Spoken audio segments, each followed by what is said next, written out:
For thousands of years, prior to the white man conquering the Great Plains and settling the lands, Native Americans prospered and thrived in unison with the millions of buffalo that inhabited it.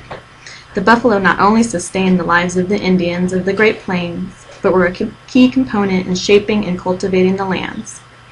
As described by writer Winona LaDuke, the Great Plains, the single largest ecosystem in North America, were maintained by the buffalo herds. When European settlers discovered the Great Plains and its abundant resources, they stopped at nothing to call the land their own. They knew by upsetting the balance between the Indians and buffalo, they could gain control over both. As a result of their intentional extermination of the buffalo of the plains, the United States government set in motion the ecological and economic crisis that plagued the indigenous peoples, resulting in their demise. When Native Americans began hunting the buffalo of the Great Plains thousands of years ago on foot, they developed a natural and mutual respect for the Great Plains and its resources. They strived to maintain balance and harmony within the land and preserve the buffalo's existence, neither destroying nor exploiting it. As Arapaho Indian Carl Sweezy described the Indians' bond with the buffalo, he stated, "We never killed more buffalo than we could use, so we believed the Indians and the buffalo would hold out together as long as the grass grew." To Native Americans, the buffalo is the elder brother, the teacher, who holds a sacred spot in their culture and religion. In Lakota culture, it is said that before you kill a buffalo, you must perform the buffalo kill ceremony. You must offer prayers and talk to the animal's spirit. Then, and only then, will the buffalo surrender itself. Only then can you kill the buffalo. The Indians of the plains depended on the buffalo for virtually all of their needs. They made it a point to utilize every last inch of the animal, not only as means of survival, but out of mutual respect for the animal. They were imperative to the survival of the Indians, and because of that, the buffalo were often the center of religious ceremonies. Many tribes held sacrifices during tribal dances and used buffalo bones in their offerings to the powers above in honor of the animal that sustained their existence. Author Colin Calloway points out that on the one hand, the buffalo were the Plains Indians' source of prosperity and independence, yet on the other hand, they were the source of their demise. On a quest to settle more land west of the Mississippi and to appease growing populations, white settlers were eager to push the Indians out of their way by focusing their attention on the Indians' Achilles heel, the buffalo. Therefore, the United States government targeted the buffalo as a means of weakening the Indians and switching their dependence from the land and the buffalo to the government. As America became a more industrialized nation, the pressure to move west was inevitable. The U.S. focused its attention on slaughtering buffalo herds to make way for ranchers and, of course, railroads, among other things.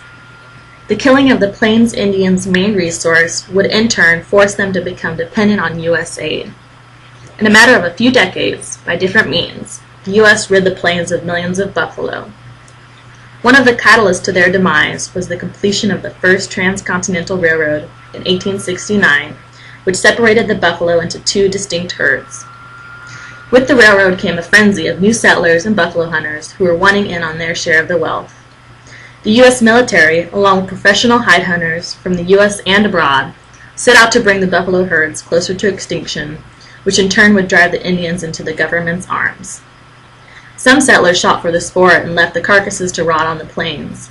As described by Colonel Henry Inman, many passengers on the trains thoughtlessly shot buffalo from the train cars.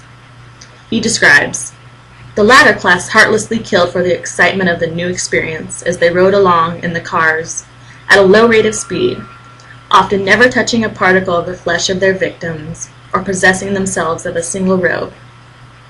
From the perspective of a Lakota Indian, Luther Standing Bear, he stated, "These people were taking away the source of clothing and lodges that had been provided for us by our Creator, letting our food lie on the plains to rot."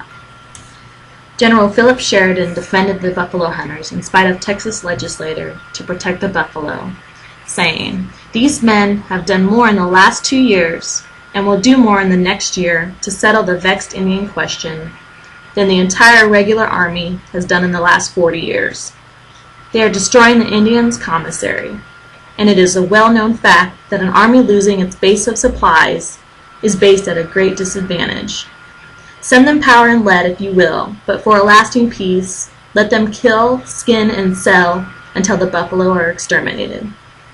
By the time laws were passed to protect the buffalo in the 1890s, only approximately 1,500 buffalo remained. This was the ultimate sign of defeat for both the buffalo and the Indians.